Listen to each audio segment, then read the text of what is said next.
देश विच महंगाई वधदी जा रही है, बेरोजगारी वधदी जा रही है। हुण डॉलर की वैल्यू भी 80 नूं टच कर रही है।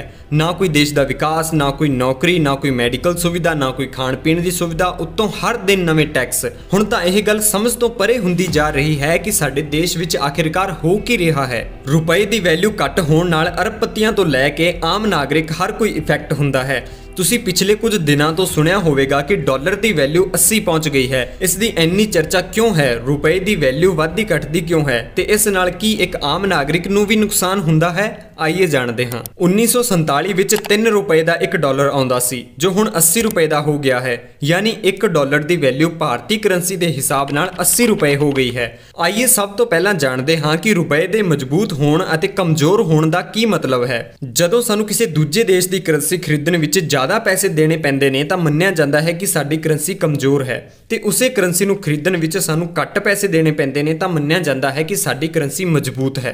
अज तो 2 साल पहलां दी गल करिए तां 1 डॉलर खरीदण लई सानू 70 रुपए देने पैंदे सन, पर अज उसे 1 डॉलर नूं खरीदण लई सानू 80 रुपए देने पैंदे ने। यानी 1 डॉलर के सामने साडी करंसी की वैल्यू 10 रुपए घट हो गई है, मतलब साडी करंसी कमजोर हो गई है। हुण जदों 5 साल बाद सानू लग्या कि असीं 1 डॉलर नूं 80 की बजाय 50 रुपए विच ही खरीद सकते हाँ, तां उसका मतलब है कि साडी करंसी मजबूत हो गई है। जे तुसी करंसी नूं समझना चाहुंदे हो तां इस तरह समझो कि करंसी का भी उसी तरह रेट लगता है जिवें किसी वस्तु का रेट लगता है। जिवें टमाटर का रेट, कार का रेट, कणक का रेट लगता है, इसे तरह ही करंसी का भी रेट लगता है कि भारत की करंसी का की रेट है, पाकिस्तान की करंसी का की रेट है, या रशिया की करंसी का की रेट है। हुण तुहाडे दिमाग विच सवाल आया होवेगा कि करंसी का रेट तय कौन करता है? तां इसका जवाब है कि करंसी का रेट कोई भी नहीं तय करता। करंसी का रेट डिपेंड करता है डिमांड ते। जिवें कि कुछ टाइम पहला नींबू बहुत महंगा हो गया सी। क्यों महंगा हो गया सी? क्योंकि नींबू की डिमांड वध गई सी। पर अज नींबू सस्ता है। क्यों सस्ता है? क्योंकि अज नींबू की डिमांड बहुत घट है। इसी तरह जिस करंसी की डिमांड ज़्यादा है उसकी वैल्यू ज़्यादा होगी, तो जिस करंसी की डिमांड घट होगी उसकी वैल्यू भी घट होगी। अज अमेरिकन डॉलर की वैल्यू ज़्यादा है क्योंकि डॉलर की डिमांड बहुत ज़्यादा है, पर अज श्रीलंकन रूपी की वैल्यू बहुत घट है क्योंकि श्रीलंकन रूपी की डिमांड बहुत घट है। लगभग सारे देश अपनी करंसी नूं डॉलर नाल कंपेयर करते हैं कि असीं किन्ने कू पानी च हाँ। भारतीय करंसी की वैल्यू कदों वधेगी? जदों भारतीय करंसी की डिमांड वधेगी। हुण डिमांड कदों वधदी है?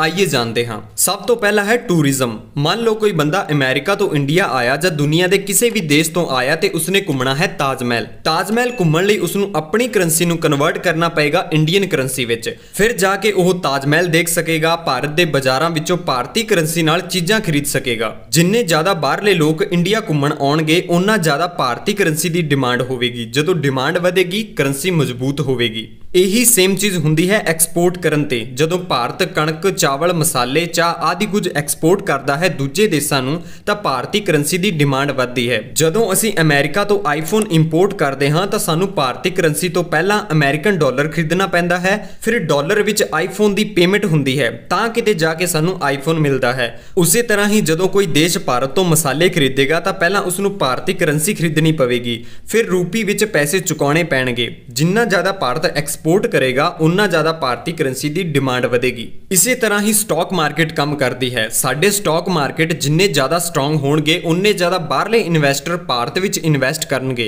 अपनी करंसी नूं भारतीय करंसी विच कन्वर्ट करके, क्योंकि भारत विच इन्वेस्ट करने लई भारतीय करंसी की जरूरत होगी। जिन्ने ज़्यादा लोग भारत विच इन्वेस्ट करनगे, जिन्ना ज़्यादा असीं एक्सपोर्ट करांगे ते जिन्ने ज़्यादा लोग भारत विच घूमण आउणगे उन्ना ज़्यादा भारतीय करंसी की डिमांड वधेगी ते इंडियन रूपी मजबूत हुंदी जावेगी। हुण शायद तुहाडे दिमाग विच एक सवाल आया होवेगा कि भारतीय रूपी की वैल्यू क्यों गिरती जा रही है? तां इसका जवाब है कि असीं उन्ना एक्सपोर्ट नहीं करते जिन्ना असीं इंपोर्ट करते हाँ। साडा देश इंपोर्ट डिपेंडेंट है। भारत विच इस्तेमाल होने वालियां लगभग चीज़ां दूजे देशों तो इंपोर्ट कीतियां जांदियां ने। साडा एक्सपोर्ट तां है घट पर इंपोर्ट है ज़्यादा, जिस दे कारण सानूं ज़्यादा डॉलर खरीदने पैंदे ने। असीं तेल दूजे देशों तो इंपोर्ट करते हाँ। जदों तेल का रेट ज़्यादा हुंदा है तां सानूं ज़्यादा डॉलर खरीदने पैंदे ने। रशिया यूक्रेन की लड़ाई कारण चीज़ां ਹੋਰ ਮਹਿੰਗੀਆਂ ਹੋ ਗਈਆਂ ਨੇ, ਜਿਸ ਦੇ ਕਾਰਨ ਸਾਨੂੰ ਜ਼ਿਆਦਾ ਡਾਲਰ ਖਰੀਦਣੇ ਪੈਂਦੇ ਨੇ। ਚੀਨ ਵਿੱਚ ਕਰੋਨਾ ਵਾਇਰਸ ਕਾਰਨ ਸਪਲਾਈ ਚੇਨ ਬੰਦ ਹੋ ਗਈ ਹੈ, ਪਰ ਚਾਈਨਾ ਤੋਂ ਸਾਨੂੰ ਇੰਪੋਰਟ ਕਰਨਾ ਵੀ ਜ਼ਰੂਰੀ ਹੈ, ਜਿਸ ਦੇ ਕਾਰਨ ਇੰਪੋਰਟ ਦਾ ਖਰਚਾ ਵੱਧ ਗਿਆ ਹੈ, ਜਿਸ ਕਾਰਨ ਸਾਨੂੰ ਜ਼ਿਆਦਾ ਡਾਲਰ ਖਰੀਦਣੇ ਪੈਂਦੇ ਨੇ। ਸਾਡੇ ਭਾਰਤ ਦੇ ਤਰਫ ਤੋਂ ਦੇਖਿਆ ਜਾਵੇ ਤਾਂ ਲੋਕਡਾਊਨ ਕਾਰਨ ਟੂਰਿਜ਼ਮ ਸੈਕਟਰ ਬੰਦ ਹੋ ਗਿਆ ਸੀ, ਸਾਡਾ ਐਕਸਪੋਰਟ ਜ਼ਿਆਦਾ ਹੁੰਦਾ ਨਹੀਂ। ਇੰਡੀਅਨ ਸਟਾਕ ਮਾਰਕੀਟ ਕੁਝ ਸਮੇਂ ਤੋਂ ਹੇਠਾਂ ਵੱਲ ਜਾ ਰਿਹਾ ਹੈ, ਜਿਸ ਦੇ ਕਾਰਨ ਲੋਕਾਂ ਨੇ ਆਪਣੇ ਪੈਸੇ ਕੱਢ ਲਏ ਨੇ। ਇਸ ਦੇ ਕਾਰਨ ਇੰਡੀਅਨ ਰੂਪੀ ਦੀ ਡਿਮਾਂਡ ਹੋ ਗਈ ਹੈ ਘੱਟ ਤੇ ਅਮਰੀਕਨ ਡਾਲਰ ਦੀ ਡਿਮਾਂਡ ਹੋ ਗਈ ਹੈ ਵੱਧ। ਇਹੀ ਕਾਰਨ ਹੈ ਕਿ ਅਮਰੀਕਨ ਡਾਲਰ ਦੇ ਮੁਕਾਬਲੇ ਇੰਡੀਅਨ ਰੂਪੀ ਦੀ ਵੈਲਿਊ ਘੱਟ ਹੋ ਗਈ ਹੈ ਤੇ ਸਾਨੂੰ ਫਰਕ ਦੇਖਣ ਨੂੰ ਮਿਲਦਾ ਹੈ। ਇਹ ਅਨੁਮਾਨ ਲਗਾਇਆ ਜਾ ਰਿਹਾ ਹੈ ਕਿ ਆਉਣ ਵਾਲੇ 5-6 ਮਹੀਨਿਆਂ ਦੇ ਅੰਦਰ ਰੂਪੀ ਦੀ ਵੈਲਿਊ ਹੋਰ ਗਿਰ ਸਕਦੀ ਹੈ, 80 ਤੋਂ ਇਹ 90-95 ਤੱਕ ਹੋ ਸਕਦੀ ਹੈ। ਹੁਣ ਜੇ ਤੁਸੀਂ ਕਿਤੇ ਸੋਚੋ ਕਿ ਸਾਡਾ ਇਸ ਤੋਂ ਕੀ ਲੈਣਾ ਦੇਣਾ, ਅਸੀਂ ਨਾ ਇੰਪੋਰਟ ਕਰਦੇ ਹਾਂ ਨਾ ਐਕਸਪੋਰਟ ਕਰਦੇ ਹਾਂ, ਸਾਡਾ ਤਾਂ ਉਵੇਂ ਹੀ ਚੱਲਣਾ ਹੈ ਜਿਵੇਂ ਪਹਿਲਾਂ ਚੱਲਦਾ ਸੀ, ਸਾਨੂੰ ਇਸ ਤੋਂ ਕੀ ਫਰਕ ਪੈਂਦਾ ਹੈ, ਚਾਹੇ ਵਧੇ ਚਾਹੇ ਘਟੇ।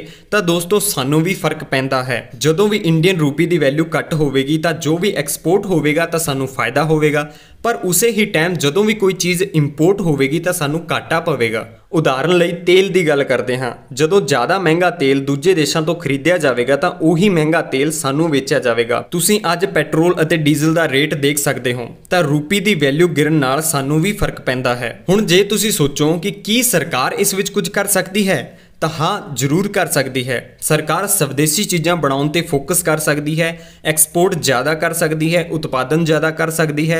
ਸਰਕਾਰ ਸੈਰ ਸਪਾਟੇ ਵਾਲੇ ਸਥਾਨਾਂ ਨੂੰ ਸਾਫ਼ ਸੁਥਰਾ ਬਣਾ ਕੇ ਵਿਦੇਸ਼ੀ ਲੋਕਾਂ ਨੂੰ ਆਕਰਸ਼ਿਤ ਕਰ ਸਕਦੀ ਹੈ। ਸਵਿਸ ਬੈਂਕ ਵਿੱਚੋਂ ਬਲੈਕ ਮਨੀ ਨੂੰ ਬਾਹਰ ਕੱਢ ਸਕਦੀ ਹੈ, ਫਾਲਤੂ ਚੀਜ਼ਾਂ ਇੰਪੋਰਟ ਕਰਨਾ ਬੰਦ ਕਰ ਸਕਦੀ ਹੈ ਤੇ ਉਸ ਦੇ ਬਦਲੇ ਭਾਰਤ ਵਿੱਚ ਚੀਜ਼ਾਂ ਬਣਾਉਣ ਤੇ ਜ਼ੋਰ ਦੇ ਸਕਦੀ ਹੈ। ਪਰ ਸਰਕਾਰ ਤਾਂ ਇਸ ਦੇ ਬਿਲਕੁਲ ਉਲਟ ਕਰ ਰਹੀ ਹੈ। ਸਰਕਾਰ ਬਹੁਤ ਸਾਰਾ ਪੈਸਾ ਰੈਲੀਆਂ ਅਤੇ ਰਾਜਨੀਤੀ ਵਿੱਚ ਖਰਚ ਕਰ ਦਿੰਦੀ ਹੈ, ਵੱਡੇ ਪ੍ਰਾਈਵੇਟ ਬਿਜ਼ਨਸ ਨੂੰ ਲੋਨ ਦੇਣ ਵਿੱਚ ਖਰਚ ਕਰ ਦਿੰਦੀ ਹੈ, ਐਮਐਲਏ ਐਮਪੀ ਨੂੰ ਕਈ ਤਨਖਾਹ ਅਤੇ ਸੁਵਿਧਾਵਾਂ ਦੇਣ ਵਿੱਚ ਖਰਚ ਕਰ ਦਿੰਦੀ ਹੈ। ਇਹ ਸਾਰਾ ਪੈਸਾ ਵਸੂਲਿਆ ਜਾਂਦਾ ਹੈ ਸਾਡੇ ਆਮ ਨਾਗਰਿਕਾਂ ਤੋਂ ਟੈਕਸ ਦੇ ਰੂਪ ਵਿੱਚ। ਹੁਣ ਜੇ ਗੱਲ ਕਰੀਏ ਕਿ ਇੱਕ ਆਮ ਨਾਗਰਿਕ ਕੀ ਇਸ ਵਿੱਚ ਆਪਣਾ ਯੋਗਦਾਨ ਦੇ ਸਕਦਾ ਹੈ, ਤਾਂ ਹਾਂ ਜ਼ਰੂਰ ਦੇ ਸਕਦਾ ਹੈ। ਇੱਕ ਆਮ ਨਾਗਰਿਕ ਵਿਦੇਸ਼ੀ ਚੀਜ਼ਾਂ ਨੂੰ ਖਰੀਦਣ ਦੀ ਬਜਾਏ ਭਾਰਤ ਵਿੱਚ ਬਣੀਆਂ ਚੀਜ਼ਾਂ ਨੂੰ ਖਰੀਦ ਸਕਦਾ ਹੈ, ਭਾਰਤੀ ਸਟਾਕ ਮਾਰਕੀਟ ਵਿੱਚ ਇਨਵੈਸਟ ਕਰ ਸਕਦਾ ਹੈ। ਭਾਰਤੀ ਮੁਦਰਾ ਨੂੰ ਪਿਛਲੇ 1 ਸਾਲ ਵਿੱਚ ਦੇਖਿਆ ਜਾਵੇ ਤਾਂ 6% ਟੁੱਟ ਗਈ ਹੈ, ਜੋ ਇੱਕ ਗੰਭੀਰ ਸਮੱਸਿਆ ਹੈ। ਪਰ ਜੇ ਇਸ ਨੂੰ ਦੂਜੇ ਦੇਸ਼ਾਂ ਨਾਲ ਕੰਪੇਅਰ ਕਰੀਏ ਤਾਂ ਅਜੇ ਵੀ ਠੀਕ ਹੈ, ਕਿਉਂਕਿ ਤੁਰਕੀ ਦੀ ਕਰੰਸੀ ਲੀਰਾ 45% ਡਾਊਨ ਹੈ,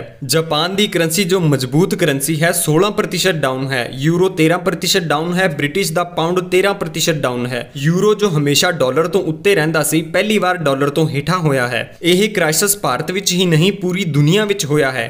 ਜੇ ਇਸ ਨੂੰ ਭਾਰਤ ਨਾਲ ਕੰਪੇਅਰ ਕਰੀਏ ਤਾਂ ਕਾਫੀ ਹੱਦ ਤੱਕ ਭਾਰਤ ਨੇ ਆਪਣੇ ਆਪ ਨੂੰ ਸੰਭਾਲ ਰੱਖਿਆ ਹੈ, ਪਰ ਜਿੰਨੀ ਜਲਦੀ ਇਹ ਸਮੱਸਿਆ ਸਾਡੇ ਤੋਂ ਟਲ ਜਾਵੇ ਉਨਾ ਹੀ ਠੀਕ ਹੈ। ਤਾਂ ਦੋਸਤੋ ਉਮੀਦ ਕਰਦੇ ਹਾਂ ਇਹ ਵੀਡੀਓ ਤੁਹਾਨੂੰ ਪਸੰਦ ਆਈ ਹੋਵੇਗੀ, ਕੁਝ ਸਿੱਖਣ ਨੂੰ ਮਿਲਿਆ ਹੋਵੇਗਾ। ਮਿਲਦੇ ਹਾਂ ਕਿਸੇ ਨਵੀਂ ਵੀਡੀਓ ਦੇ ਨਾਲ। ਸਤਿ ਸ਼੍ਰੀ ਅਕਾਲ।